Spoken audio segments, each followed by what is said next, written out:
What's up, heathens? Casey, are you here? I'm, if I said no, would you believe me? Not with the Hail Satan written on your foot. What? No, there's... So in our pre-podcast recording meeting, I was messing with my pen and I had my leg up on John's lap and I didn't realize my pen was out and I drew all over my foot. Yeah, if you want to hear that happen organically, you'll need to be a patron because that's available for patrons. Thank you very much. All right, so today we're going over marriage and what else? It's marriage, divorce, and sex. Sexual violations and relations and stuff. Yeah. Talking about who you can't fuck and all that other kind of shit. All right, so first off, God delivers us pizza women. First off, and then apparently there are vagina onlookers that will test for your hymen. I don't know how they do that. Is that like the technical term, vagina onlookers? Yeah, oh. I would think like it would be like kind of like a Publix kind of, like the little aprons they wear. Okay. And it's just vagina onlooker, and he like looks in your vagina to see if it's like. Did you just pristine? Like, physically spread your hands apart? Like you were okay. Moving on. Vagina onlookers. Vagina onlookers. All right, then we're gonna go through the divorce rules, and we got some sexual violations going on. Adultery, and then there's our sin actually, which you'll have to figure that one out when we get to it. Prostitution, a shockingly diverse amount of incest rules. I mean, you would think that there was a problem in the Israelite community with fucking your sister, which is interesting because it kind of started twice that way. Well, yeah, it did. So I don't know why they got a problem with it now, but apparently there's issues. They all related. We're already we've already diluted the gene pool enough. We just need to stop fucking. Right. And then we got stuff about riding the Crimson Wave. And then homo conductus, bestiality, aka ass fucking, and then separating people, meaning the Israelites, and some more racist things, as well as telling women they can't wear men's clothes because fuck women in the Bible. But it's not just women can't wear men's clothes; men also can't wear women's clothes. I don't want to hear that kind of what is it called? Misogyny. No, not misogyny. Oh. Misanthropy? Oh. Misandrist. Misandrist. I think that it's where the women hate the men. I don't want to hear that shit. Is this because you like to wear women's underwear? Hey, shut up. Don't tell people that.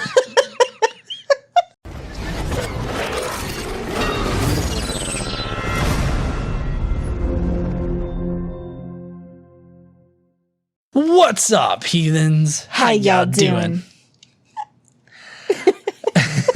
I threw them off. That was totally organic, but it worked. So yeah, that's what we're all going to be going through today. We have our lovely cruise director, KC, on this incest-filled death boat. That sounds like fun. Also, speaking of cruises, today I learned, well, not today, the other day I learned, is that a song too? The other day I learned. It is now. That there is a flat Earth cruise happening next year. I do not want to go on that cruise. It looks spectacular. I would, like, if I start questioning shit, are they just going to throw me off the side of it and be like, there's your curve, bitch, and throw me off? I don't know, but you might, if you go, you just need to wear a life vest all the time, all like the time. under your clothes. Yeah. Mm-hmm. Or I could keep my mouth shut, but that would be really hard. Impossible. Yeah. Anyways, so let's get started with the first today. Something about pizza women. No, not pizza. Not pizza women. We're going to talk about marriage, okay?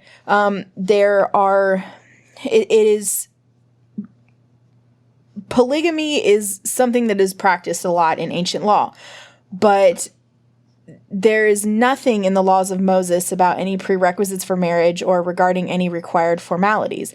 The marriage relationship is basically like it's permanent in nature, right?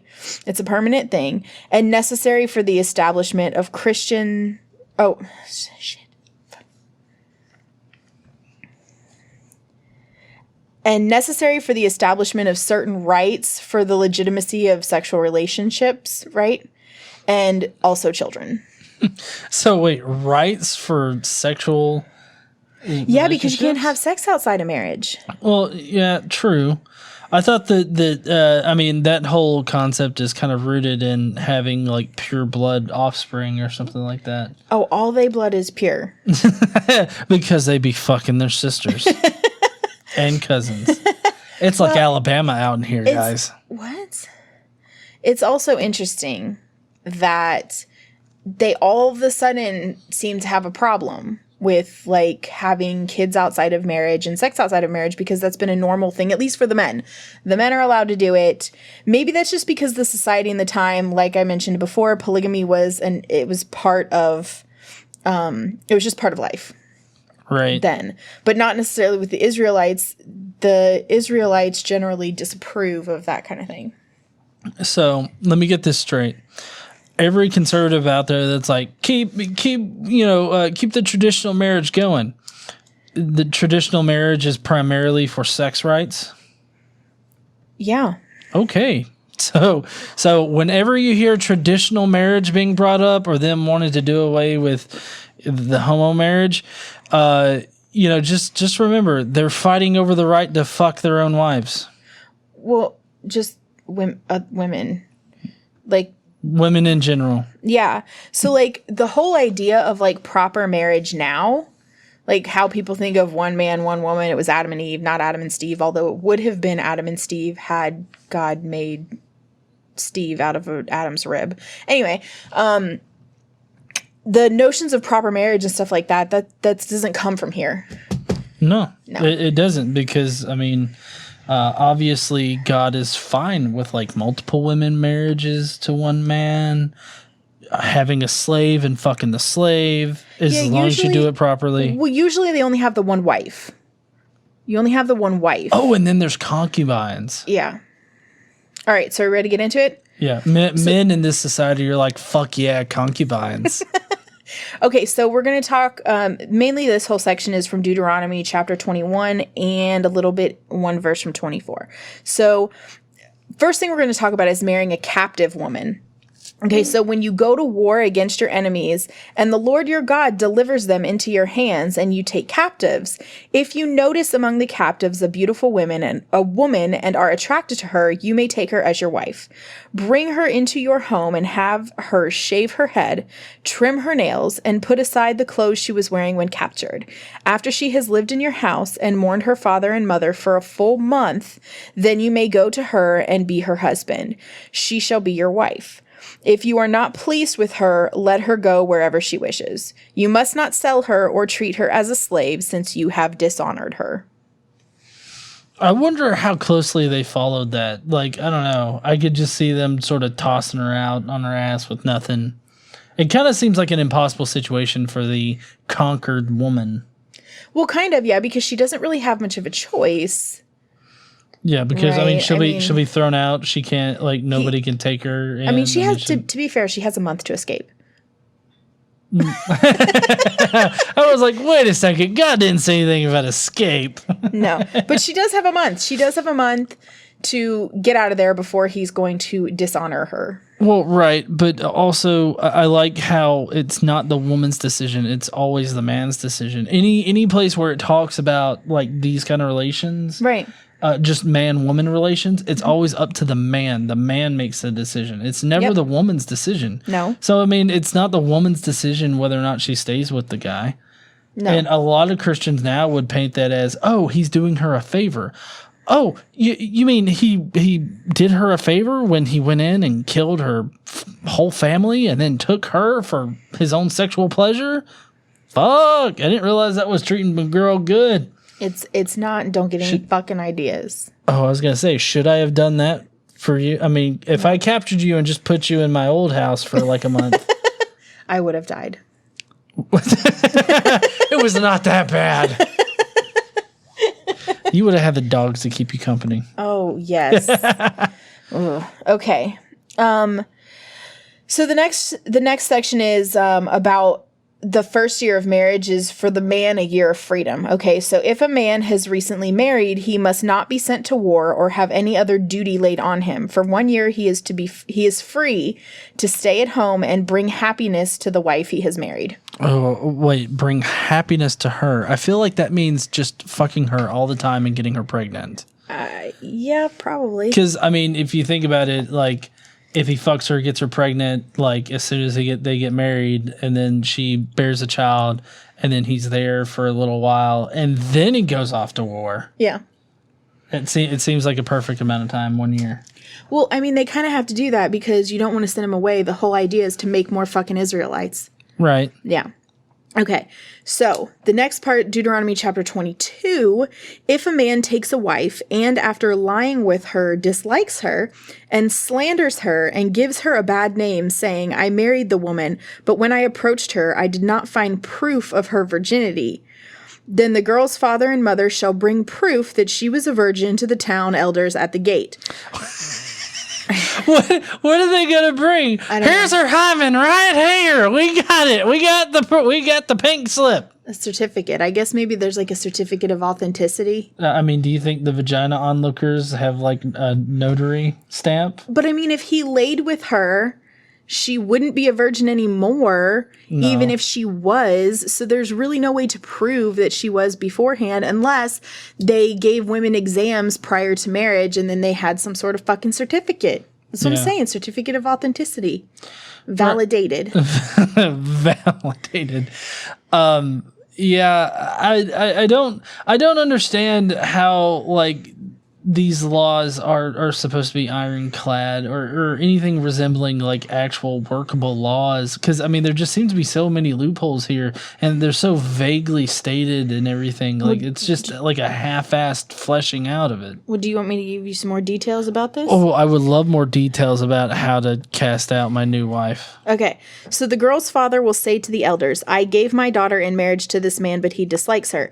Now he has slandered her and said, I did not find your daughter to be a virgin. But here's the proof of my daughter's virginity. Then her parents shall display the cloth before the elders of the town, and the elders shall take the man and punish him. They shall fine him 100 shekels of silver and give him to the girl's father, because this man has given an Israelite virgin a bad name. She shall continue to be his wife. He must not divorce her as long as he lives.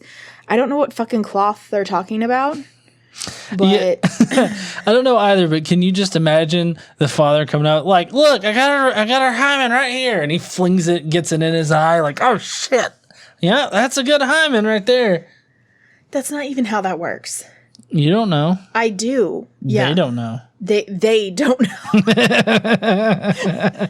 Yeah, so I don't know. They probably just gave him a certificate. It was like, yep, she ain't been fucked. Okay, so if, however, the charge is true or no proof of the girl's virginity can be found, she shall be brought to the door of the father's house, and there the men of her town shall stone her to death. Oh, fuck. She has done a disgraceful thing in Israel by being promiscuous while still in her father's house. You must purge the evil from among you. Oh, wow. So, I mean, holy shit. Yeah. Okay, so let me get this straight. If the guy's lying, yeah, right, he gets punished, quote unquote punished. I don't know. He gets fined money. Well, yeah, is that the punishment? Yeah, 100 shekels. I told you that. Well, I heard the 100 shekels, but I thought maybe he got like a cat of nine tails across the back, and then no, he just has to pay. Well, he has to keep her. Oh, okay. He has to keep the woman. He's not allowed to divorce her. He gets fined money, and he has to keep the wife. So okay, but if the woman was not found to be a virgin, you don't have that certificate, then she gets fucking killed? Yeah. That doesn't seem like it's very fair in the punishment, especially with such vague rules around it. I mean, like if you're the father and you like forget to, I don't know, file away your taxes one day, and it gets lost, and then it's like, oh no, my daughter's gonna die if he's a bastard. Whammon. It's very uneven with the punishment. Yeah. So the scriptures are really vague about divorce Okay. But in Deuteronomy chapter 24, they kind of address it a little bit. If a man marries a woman who becomes displeasing to him because he finds something indecent about her, whatever that may be, and he writes her a certificate of divorce, gives it to her, and sends her from his house, and if after she leaves his house she becomes the wife of another man, and her second husband dislikes her and writes her a certificate of divorce, gives it to her and sends her from his house, or if he dies, then her first husband who divorced her is not allowed to marry her again after she has been defiled. That would be detestable in the eyes of the Lord. Do not bring sin upon the land the Lord your God has given you as an inheritance. I mean, this seems like one of those weird laws that you'd have. So, like on the book, like don't masturbate into the wind kind of thing. Well, I love how the husband just gets to fucking take a piece of parchment, write a certificate of divorce on it, hand it to the bitch and be like, you've been pink slipped, get the fuck out. Yeah. Well, I mean, can you imagine? I could just imagine a real sassy husband. He's like, he writes the divorce thing and then wipes his ass with it because, they're dirty as fuck. And then he gives it to her. It's like, there's your divorce paper. Good luck not getting fucking stoned. Well, so it's interesting, though, because then she goes and marries another man, but she's not a virgin. So, that's a problem. Yeah. I mean, what if that guy is not pleased with the fact that she's been plowed before? I mean, he could just have her stoned. He doesn't have to marry her. But she was married, so it's not like she did something wrong by having sex because she was married. Also, it's not her fault that she's divorced because she didn't get to decide. No. He decided for her. Again, it is up to the man. Yes. This is definitely patriarchal society. Like, a lot of people like to, talk about how we're a patriarchal society. And I agree in some ways that kind of is true. But at the same time, we are in no way, shape, or form near to this level of patriarchy. Yeah. Okay, so you ready to move on to sexual violations? Oh, do I want to? Yes. The rest of the whole entire time is about sexual violations. So, before we start, though, there is a section about making sure that the Israelites are contrasted with pagans. They must not do as the pagans do in Egypt, right, where they used to live. They have to obey God's laws and be careful to follow his decrees. Then I am the Lord your God, keep my decrees and laws, for the man who obeys them will live them. I am the Lord. So we're going to start off sexual violations with that for some fucking reason. All right. So the first part is adultery. Okay, so Deuteronomy chapter 5, adultery is prohibited. You shall not commit adultery, right? Oh, well, that convinces me right there. Yes. Leviticus chapter 18, do not have sexual relations with your neighbor's wife and defile yourself with her. So don't fuck the neighbors.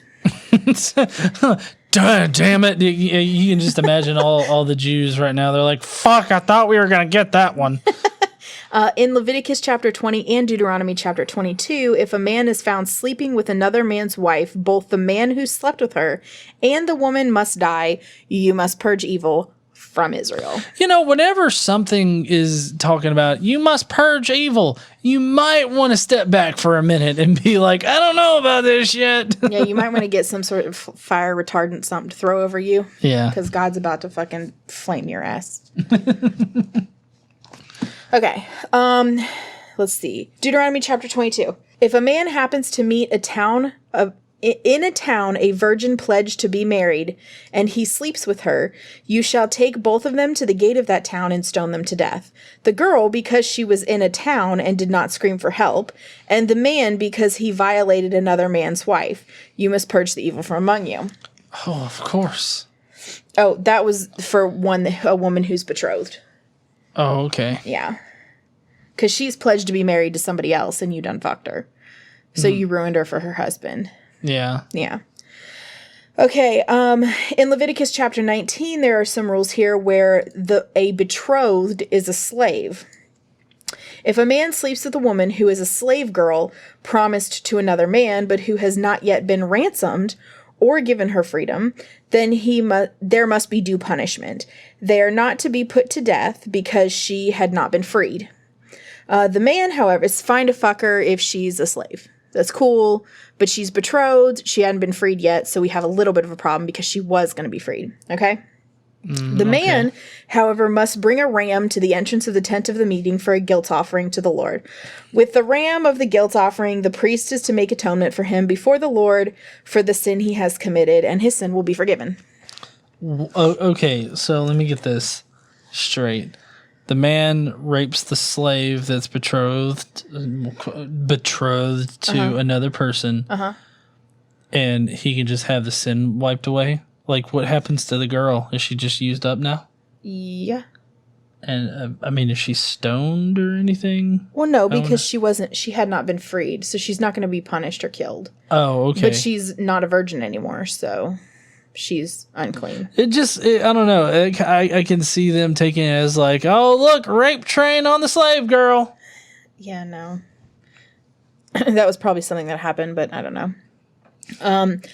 Okay, so there is a test of adultery. You ready? Numbers chapter 5, and this is a lot. Then the Lord said to Moses, "Speak to the Israelites and say to them, if a man's wife goes astray and is unfaithful to him by sleeping with another man, and this is hidden from her husband, and her impurity is undetected, since there's no witness against her and she has not been caught, and if feelings of jealousy come over her husband and he suspects his wife and she is impure, or if he is jealous and suspects her even though she is not impure, then he is to take his wife to the priest. He must also take an offering of 1/10 of an ephah. I need to figure out how to say that fucking word. Of barley flour on her behalf. He must not pour oil in it or on it, or put incense on it, because it is a grain offering for jealousy, a reminder offering to draw attention to guilt. Okay. This is whether she's guilty or not, if the husband's just jealous. Oh, okay. All right. The priest shall bring her and have her stand before the Lord. Then he shall take some holy water in a clay jar and put some dust from the tabernacle floor in the water. After the priest has had the woman stand before the Lord, he shall loosen her hair and place in her hands the reminder offering, the grain offering for jealousy, while he himself holds the bitter water that brings a curse. Then the priest shall put the woman under oath and say to her, if no other man has slept with you, and you have not gone astray, and become impure while married to your husband, may this bitter water that brings a curse not harm you. But if you have gone astray while married to your husband, and you have defiled yourself by sleeping with a man other than your husband, here the priest is to put the woman under the curse of the oath. May the Lord cause your people to curse and denounce you when he causes your thigh to waste away and your abdomen to swell. May this water that brings a curse enter your body so that your abdomen swells and your thigh wastes away. Basically, the bitter water, if she slept with another man and got pregnant, this was going to end her pregnancy. They were essentially poisoning her.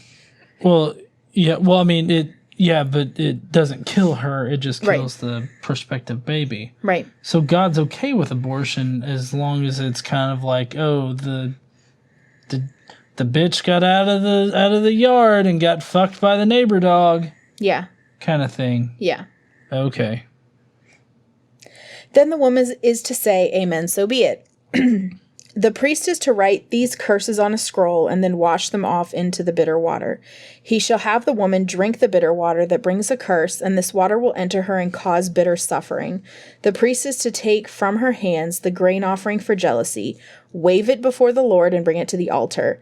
The priest is then to take a handful of the grain offering as a memorial offering and burn it on the altar. After that, he is to have the woman drink the water. If she has defiled herself and been unfaithful to her husband, then when she is made to drink the water that brings a curse, it will go into her and cause bitter suffering. Her abdomen will swell and her thigh will waste away. The thigh will waste away basically means it's causing you to have a miscarriage. It can also cause you to be barren. Oh, wow. Yeah. That's drink this and you will have kids no more. I mean, I don't know. That just doesn't seem right. Yeah, she will have barrenness and a miscarrying womb. Okay. And she will become accursed among her people. If, however, the woman has not defiled herself and is free from impurity, she will be cleared of guilt and will be able to have children. Well, I mean, okay, so let's get this straight, okay, people? The priest writes down the curse on a piece of paper. A scroll, yeah. A scroll, and then dips it in the bitter water. Yeah. which I'm guessing is some kind of like alcohol or something. No, it's holy water and dirt and shit. Oh, okay. So he dips it in the dirt water. And then the words are supposed to fall off of it and curse the dirt water. Yeah. And then she drinks the dirt water, and apparently it either makes her barren and kills the kid that possibly could be growing inside of her, or she's free to go. Like, well, either way, it's going to cause suffering. I think it has something to do with what was in the ink in the that they wrote on the scroll with, because I think that's what caused the water to be like harmful to her. And so not like any of this actually happened, but the point is that she's going to suffer either way. Well, so if she was guilty, then she'll never have another child. She'll miscarry and she'll never have another child. If she was innocent, then she'll not miscarry, but she'll still suffer horribly, and then eventually she'll be able to have a kid again. No, but you see, that doesn't actually track. I know. I'm just, I guess what I was saying is that it would be ingenious if it was like in the ink, right? Like, I get that. Like, that makes sense. Like, it's in the ink, and because I was thinking magically before, like, the words made the water like some kind of poison. Oh. But no, it makes sense that if it was in the ink. So I get that part. But I mean, regardless of whether or not there was a fetus inside the girl, she would still be barren, like, regardless of what happened. Like, it's basically, oh, you fucked around on me. Here, I'm going to make you barren so that you can't have kids ever again. Well, yeah, but this isn't if she fucked around or not. If she fucked around. This is the husband got jealous. Right, and he doesn't know if she fucked around. Right, so we're going to curse her. Wow. Yeah. So if your Jew husband gets jealous, he can cause you to never have kids again. Yeah. Okay, next up. You ready? Let's do it. Well, this section is called fornication. However, we already read the stuff about it in Deuteronomy chapter 22. Sexual relations between unmarried people can result in certain adverse consequences. As noted previously, the woman's lack of virginity at the time of marriage can be subject to her punishment. And by punishment, they mean death. When you said adverse consequences, I just started thinking about like the Japanese tentacle porn. Why? Well, it's like when you have sex outside marriage, weird shit can happen. It's like, oh, okay. Didn't realize it was this kind of weird shit. Yeah. So anyway, prostitution is the next section. Leviticus chapter 19. Do not degrade your daughter by making her a prostitute, or the land will turn to prostitution and be filled with wickedness. Deuteronomy chapter 23 says, no Israelite man or woman is to become a shrine prostitute. You must not bring the earnings of a female prostitute or of a male prostitute into the house of the Lord your God to pay any vow, because the Lord your God detests them both. So you can't, if you make money being a prostitute, you can't bring it to God's house to like pay for atonement. Well, and I mean, I think the whole temple prostitute thing was more about competing religions in the area. Because, I mean, that wouldn't, like, they wouldn't have Jewish temples with prostitutes outside of it. Well, no. Or inside of it, either one. No. So, I mean, I think that is probably more about, like, not being, or being different than religions that are around them, possibly. I don't know. You ready to move on to incest? Oh, do I ever. Okay. Parents. No one is to approach any close relative to have sexual relations. I am the Lord. Do not dishonor your father by having sexual relations with your mother. She is your mother. Do not have relations with her. Who in the world did like Cain or Abel fuck in order to have kids? I guess that would be what was it? Abel? The neighbor lady. What neighbor lady? It was Adam and Eve. People. There were other people. It's well known that there were other people. I think it's well known that, Abel fucked his mom. Okay. Do not have sexual relations with your father's wife. That would dishonor your father. Don't fuck your mom. Yeah. Okay. That is in Leviticus 18 and Deuteronomy 22. Okay. Leviticus 20. Oh, this is the penalty. Sorry, this is the penalty for that. If a man sleeps with his father's wife, he has dishonored his father. Both the man and the woman must be put to death. Their blood will be on their own hands. What if the son rapes the father's wife? Is she? I guess she's still stoned to fuck? Well, yeah, I'm sure. What difference does it make? Yeah, I don't know. They can't prove shit. They don't care. All right, next. Sister. Do not have sexual relations with your sister, either your father's daughter or your mother's daughter, whether she was born in the same home or elsewhere. Half-sister, do not have sexual relations with the daughter of your father's wife born to your father. She is your sister. And the penalty, if a man marries his sister, the daughter of either his father or his mother, and they have sexual relations, it is a disgrace. They must be cut off before the eyes of their people. He has dishonored his sister, and he will be held responsible. You gotta wonder, exactly how rampant was the incest in the Jew culture at this point? Like, I mean, do you just have, like, Samuel and, I don't know, what's a Jewish girl name? Edna?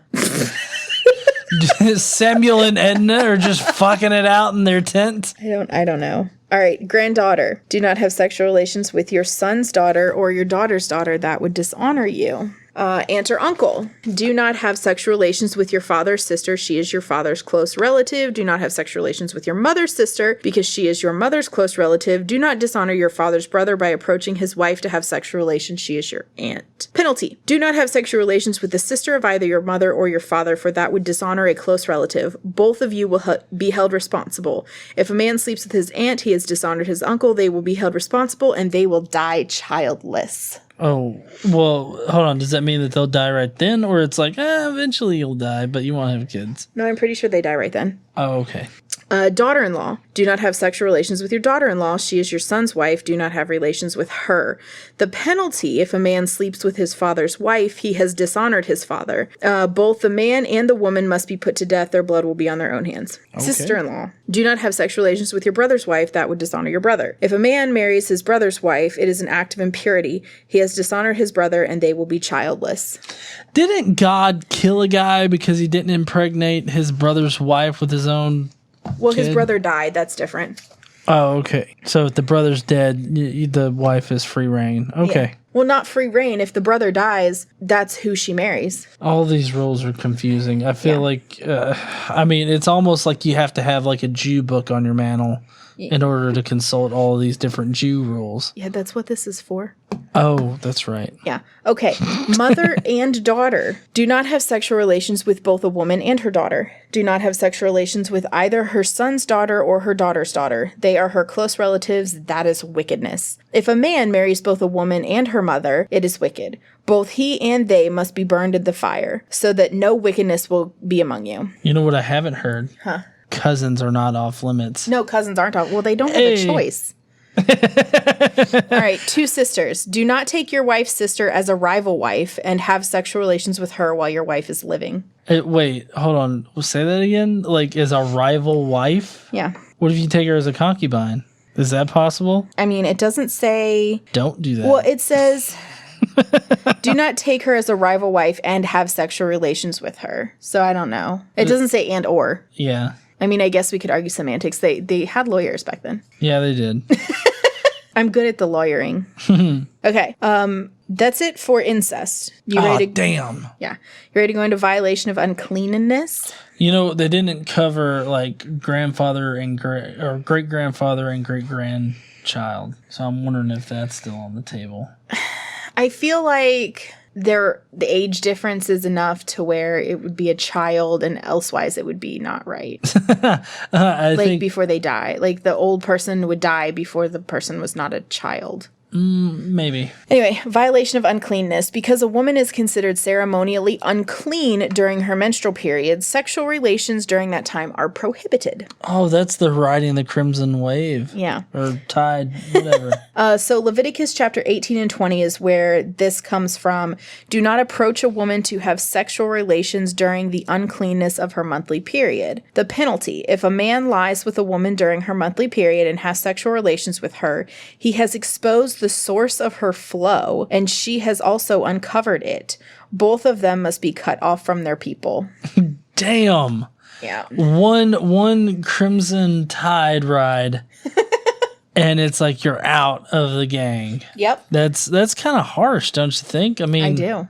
I mean, I don't think that should get you kicked out of the club. But I mean, he's exposed the source of her flow. I mean, honestly, if you didn't know the source of the flow beforehand, maybe you need to take like a biology class or something. I don't know, whatever they had back then. Anatomy. Yeah. Well, I don't know what they had back then. They probably didn't have any kind of classes. It's like, oh, well, what happens to her during this time of the month? Demons come out of her vagina and they suck your wee-wee up.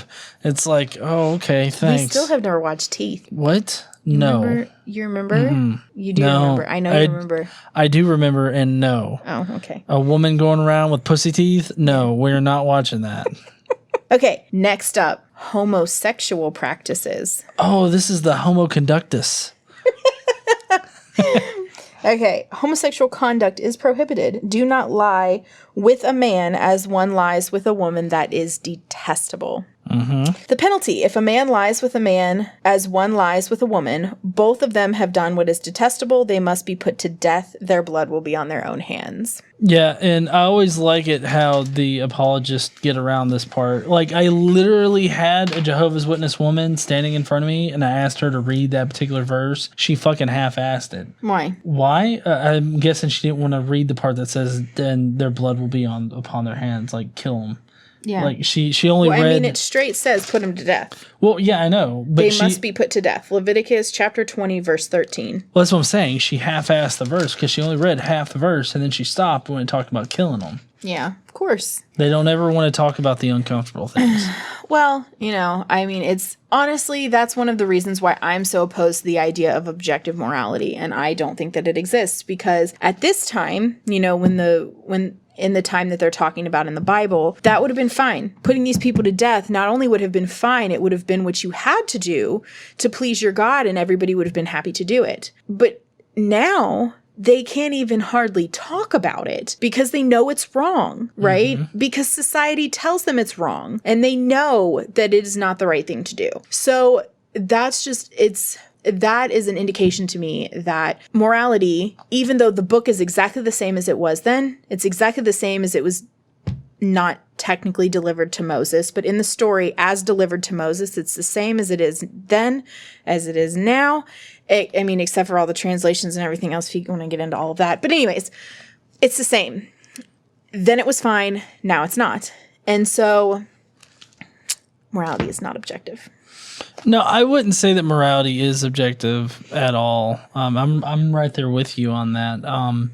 Because like a lot of Christian apologists with this particular verse, what they'll do is they'll say, well, this particular thing has two different types of laws in it. Mm-hmm. There's the it's not ceremonial or civil. It's the spiritual law. Or something like that. Like, laws against morality. Mm-hmm. Laws on morality. Like, the first half of it is the law on morality, and then the second part is more civil law. Like, it was a law for that particular group of people, mm-hmm. and that's how they rationalize it. But, I mean, if you're going to sit there and be like, well, this is an objective book of God's Word, then, I mean, shouldn't that objective thing always be objective? Always. Like, it would always be true. Right. And so, like, now when we look back on that society, can we objectively say that they were wrong? And I think that we can. Like, I think that we can say that, yes, that is wrong. Like, I guess technically that's still a subjective view of it. Mm-hmm. But, I mean, even the book shows how it is subjective and how it does it, because God makes that law for that particular time period, for those particular people, according to the apologists. Mm-hmm. He makes it for that time, but then it's not applicable for other people, other places, other times. It's subjective in their own apology for it. Yeah. Okay, next is bestiality. That's all they say about homos. They don't care about the rest of it. I personally don't care who anybody decides to fuck, and I don't think anybody should be put to death for who they have sex with. Ass fucking for all! Wait, I mean, you don't have to be homosexual to ass fuck. I know. Okay. And it's funny that you say ass fucking for all. We're getting ready to talk about bestiality. Oh! Mm-hmm. Bestiality is prohibited. obviously.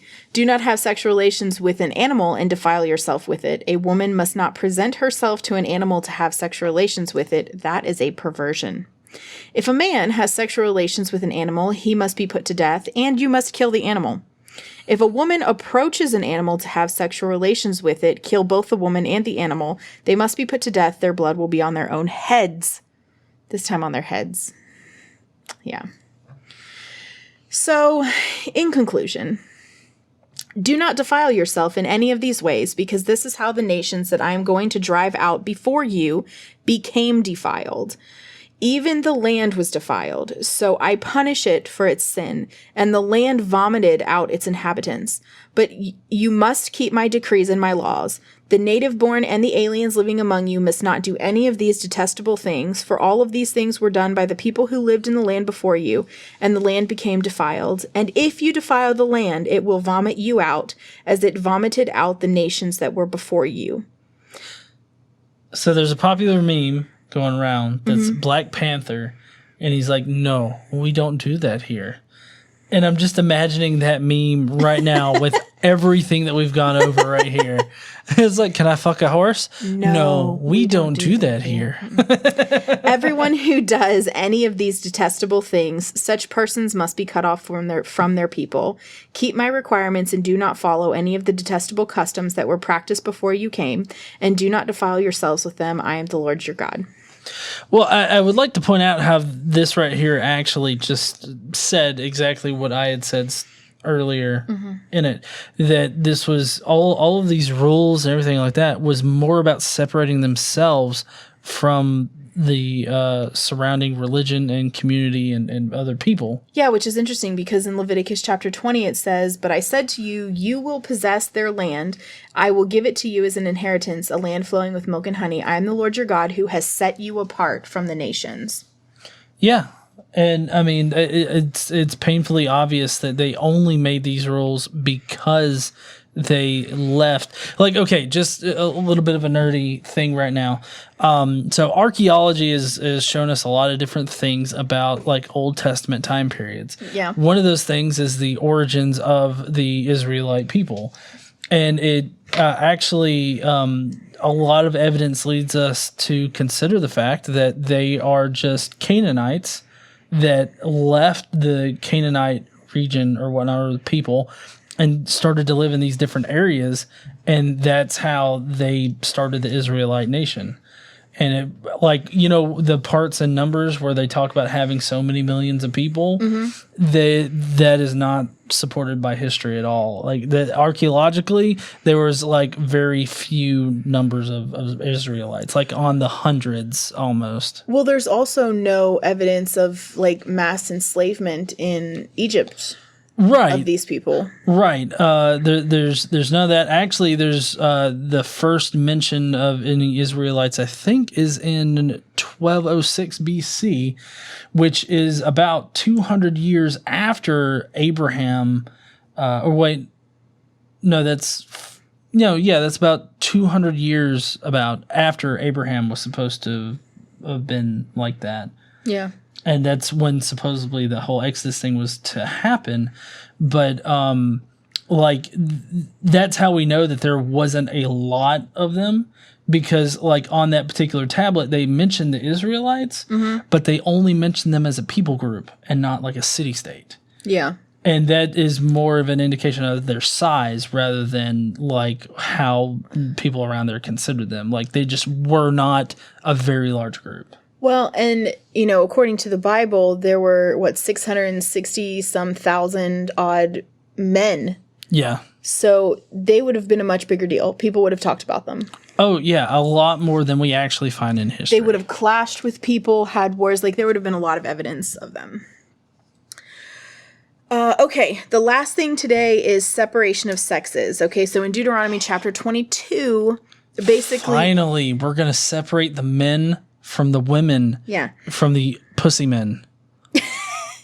They're called Metro. Metro. Oh, okay. Yeah. The Metro Jews. A woman must not wear men's clothing, nor a man wear women's clothing, for the Lord your God detests anyone who does this. That's it. That's all it says. Oh, okay. So, There are no Jew traps. Do you know what a trap is? Yes. There are no Jew traps because all the Jew traps were killed. Are there Jew twinks? Probably in secret. Yeah. I mean, they do a lot of shady shit behind the scenes. Because, I mean, if you guys don't know, I mean, there is a lot of sexual abuse that happens in Judaism even today. Oh, yeah? Oh, yeah. Like, there are these bathhouses, and they regularly violate kids in there. There are, in a lot of the temples and whatnot, you have these Jewish elders that will violate young kids. I wonder why, because they're allowed to get married. Yeah, I mean, they are, but I think that it's... Aren't rabbis allowed to get married? I'm fairly certain they are. I'm not exactly sure. But, the whole thing is more about power and control rather than sexual, or being sexually attracted. Like they're more attracted to the aspect of controlling and being powerful over like a child rather than like the actual sexual experience kind of thing. Yeah. But that's all for today. You want to go over what we're doing next week? Sure, let's do that. We're going to talk about health and dietary laws. All right. Yeah, so we're going to talk about leprosy, boils, burns, itch, a diagnosis of itch, spots, baldness, sick people. If you have mold in your clothes, you might want to wash them. If you have mold in your house, also if you have mold in your house that won't go away, burn the motherfucker down and start over. What if you got a moldy dick? Burn the motherfucker down, start over. I don't know. We'll find out next week. Okay, we're going to talk about discharges, which is going to be really great. Again, with the period talk, because the Bible cares. Men at this time really cared a lot about what was going on down there with women. We're also going to talk about emission of semen. We're going to talk about isolation, and that'll be it. And then we follow the next week of that with dietary regulations. Oh, awesome. Cannot wait for that one. Anyways, heathens, I hope that you enjoyed this. Please let us know which particular rule you found to be interesting today. Personally, I think it's the amount of time they spent on incest and how many rules they laid down and how many family members they actually left out. Yeah. I think the one that I found the most interesting is how a man's jealousy can lead to a woman being barren. Oh, yeah. Definitely. Anyways, we would love to hear your comments or read them, however that's supposed to work in reality. And down there in the comments section, and I guess we will be seeing you heathens later. Don't forget to stand up and use your voice. Bye, heathens. Bye, y'all.